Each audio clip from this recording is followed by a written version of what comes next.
Aeneid, Book 2, lines 601 to 620. We continue with Venus's speech, or frankly, her scolding of her son Aeneas, asking him where he has been while Troy is falling and his family has needed him. We continue with Tindarides. Again, this is the patronymic for Helen, the daughter of the human father, Tyndareus, not to be confused with her biological divine father, Jupiter. This to be here is something called an ethical dative. You do not need to worry about this for the exam. In case you're wondering, though, it means kind of from your point of view. It's almost like we say in English, you know. It's not grammatically linked per se to the rest of the sentence, but it's there. So all this has as its subject facies, and the verb is all the way down here with evertit. You know, the hateful face of the daughter of Tyndareus, aka Helen. And by the way, she's from Laconia, southern part of the Peloponnesus, Lacedaemoni, the Greek term for the people from the area around Sparta, as a reference to that. You know, the face, hateful, either to you or, of the Spartan queen, daughter of Tyndareus, is not overturning these resources, this wealth of the city of Troy. Nor, with that not or, nor the blameworthy culpatus Paris, but the inclementia, the mercilessness, the opposite of clementia, the mercilessness, diwum, genitive plural syncopated form, of the gods. Now, just to reinforce that this is not, the fall of Troy is not the fault of her girl Helen or her boy Paris, but rather the unconstancy, the mercilessness of the gods. She repeats of the gods as an anaphora. So it is the mercilessness of the gods is overturning this wealth and is scattering sternore, to either scatter or to sow. We hear just plow down Troy a culmine from its peak. So according to Venus, it is not Helen's fault or Paris's fault that Troy is falling, but the gods' will. And that is something that cannot be argued with. Aspice, imperative here, with that double box. Behold, look at. Now we have a parenthesis here, which of course is not necessarily in the original, but it's followed up eventually with the heek here.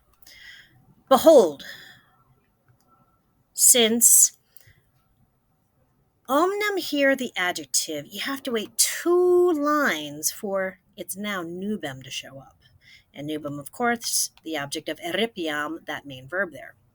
So omnem is separated from its noun that it's modifying by 2 lines, which actually makes sense in the context because everything between omnem and nubam refers to the mist that clouds men's ability to perceive the divine. Main verb here, eripiam, future indicative, I will tear away the whole cloud or all the mist. Now, nubem has as its antecedent quai. Now, normally the antecedent goes in front of the relative pronoun. This time, omnem is going to modify the thing that is eventually the antecedent, but here it's a postcedent, I guess. I will tear away all the mist which now, heb-e-tat here means to dull or to make dim. which is kind of what the mist does. It makes the divine reality obscure, which now obducta, drawn over, makes dim mortal sight. For you, Tibby, dative of reference, here's from your point of view, as you, tuaor, look at it, as you watch. This is a deponent verb participle modifying Tibby. As a result, you could say that tuenti modifying Tibby, hortales modifying visus, chiasmus, epi then be a word order, woo. Now the umida here is nominative and singular and is modifying, again, that qua here. Kaligat here means to kind of make things moist, which is not a pretty verb in any context, especially with umida with it, and makes it dank, umida, kirkum, around you. So again, all of reality, the divine reality, is dulled by this mist, this nubem, which now, drawn over you as you're watching, dulls mortal sight and makes it dank, circum te, understood, around you. And Venus will snatch it away. And so he can see what is really going on. The power play in which these little humans like Helen, like Paris, are just pawns on the divine chessboard. It's really the power players of Jupiter, of Minerva, of Neptune, and absolutely especially Juno. Two, she's talking directly to Aeneas, and so therefore we've got a vocative. You. Ne time. This is a negative imperative. And normally you would see a noli plus the infinitive for a negative imperative this time of Latin composition. And so this really has a sense of thou shalt not, which certainly fits with what she is advising him not to do. Thou shalt not fear. Qua here, after si nisi nomine, Ali takes a holiday. So this is short for aliqua, any orders. And it's the any orders parentis of your parent. So you don't fear, thou shalt not fear any orders parentis of your parent, meaning Venus. Obey your mama. Nor recusa, refuse. This is our second imperative with that negative neu. Nor refuse to pareo, to obey her advice. Plural. Poetic plural, advice. Her scriptures might be a good translation there. By the way, praeceptis is a dative because pareo takes a dative object. Finally, we're out of the quotes. Hic with a long mark here is here in this place, not this masculine nominative singular guy. Here, ubi, where, vides, you see. Two accusatives. The moles, the mounds, the heaps, and they are cast down, scattered. The mounds, cast down, and, where you see, rocks. Awulsa here, participle, torn down, apples of a separation, saxes, from rocks. So again, here where you see mounds torn down and rocks, awulsa, torn down from rocks. Now with this disiectas moles, awulsa, saxa, I guess you could argue synchesis, but maybe not the best example of that. But definitely with the saxes and ablative separation. And mixto is an ablative participle, modifying an ablative noun. Ablative noun, ablative participle in a sentence for no good reason. Ablative absolute, absolutely. After or with dust mixed in, after dust has been mixed in. What else do you see? You see the undantem fumum. Now, undo usually means to wave, as in like a wave of water, but here it's the wavering smoke. So again, after where you see the mounds and the rocks and the wavering smoke, billowing might be a good translation for that present active participle, ing, that billowing smoke, and it with pulvere, dust mixed in. Neptunus here is the first of the three gods we see. Neptune, quati, now this is his verb, it means to shake or to quake, and that makes sense because of our sea god. When he shakes, he really earthquakes. Neptune shakes the walls and the fundamenta. Now this is the foundations of the buildings of the city. Moved, which have been moved, with his great trident. So again, he quakes the walls and the foundations, shaken off, with his great trident ablative of means. And he eruit here. He rushes the whole city, Aceribus, from its seats, from its foundations, more or less, even though it's a bit repetitive with fundamenta. Heek, again, long I, and you know it's got to be a long I because of the scansion. We have a long, short, short. This has to be long. Here in this place, Juno, which is feminine, and so there's no way he could be modifying it in any way. Here, Juno, and she is Saiwisima, very savage, the very savage Juno. Tenet holds the gates, very specifically the Skyan gates. This is the big famous gate at Troy. I believe it's western facing gate, if memory serves. And it's the one that can be seen from the water. So it's a big ceremonial gate. And she holds it first. She's keeping it open. She's prying it open, so all the Greek forces can rush in. So here, Juno first holds the Skyan gates. That's Saiwisima, very savage.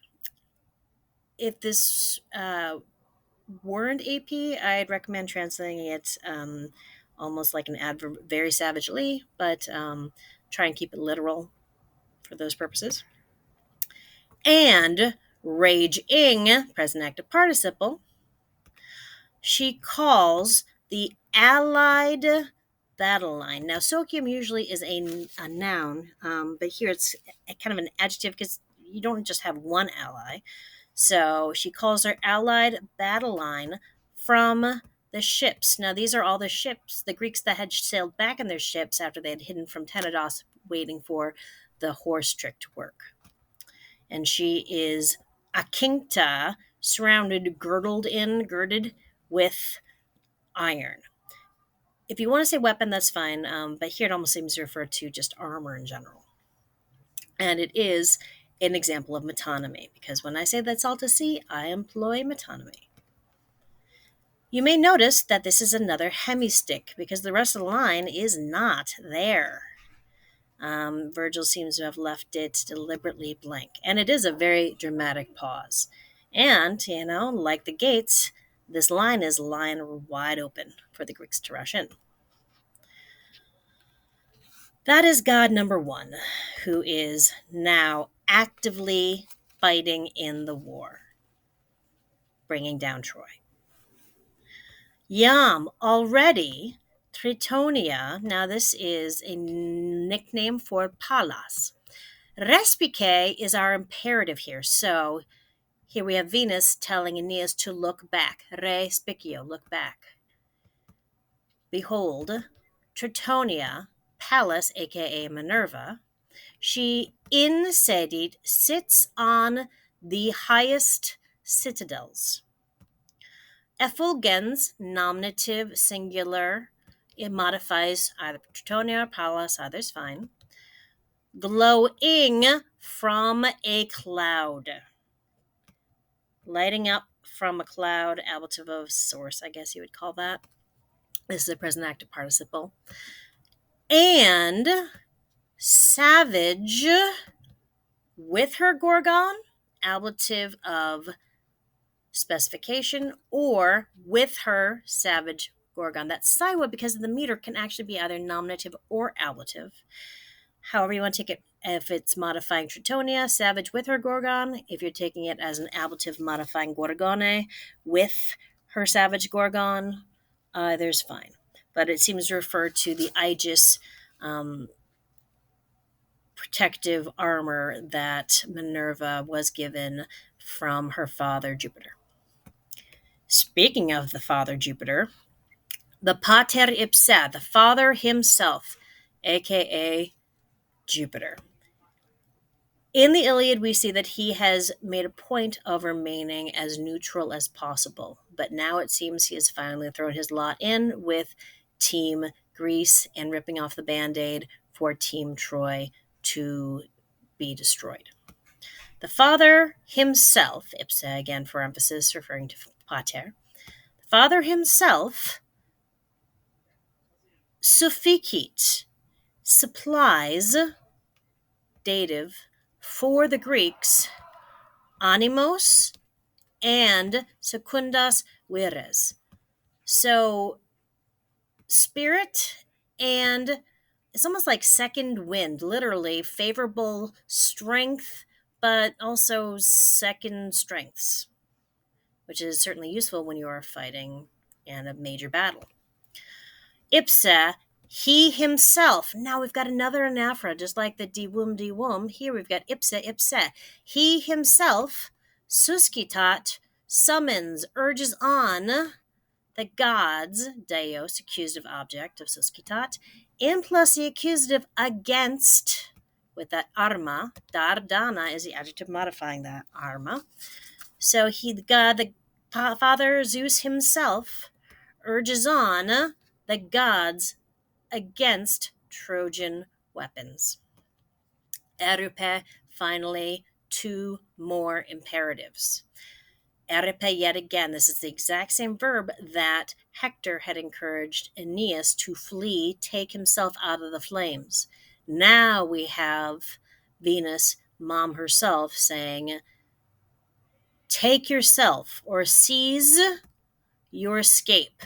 Nata here is a vocative. It's referring to the fact that he is her son, that Aeneas is her son, and so therefore child. Vocative. So child, seize your escape. And imperative number 2, impone.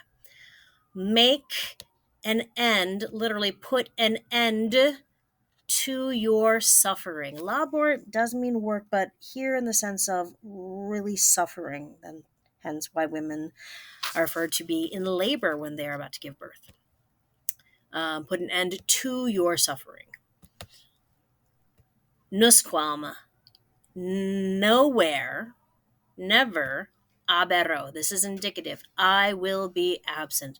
I will never be absent from you, understood. And second future indicative. I will sisto, I will place you, I will set you up, tutum, I will set you up safe. We would say safely in English, but try and leave it literal if you can. I will place you safely on the threshold of your father, on your father's threshold. Now, with this tutum modifying te, patria modifying limine, we have a synthesis. Synthesis is interlocking word order. ABA, BAB, interlocking word order. And with this scene, Aeneas prepares to leave Troy as it is falling with what he's been given symbolically from Vesta and with his family, or at least the family that survives.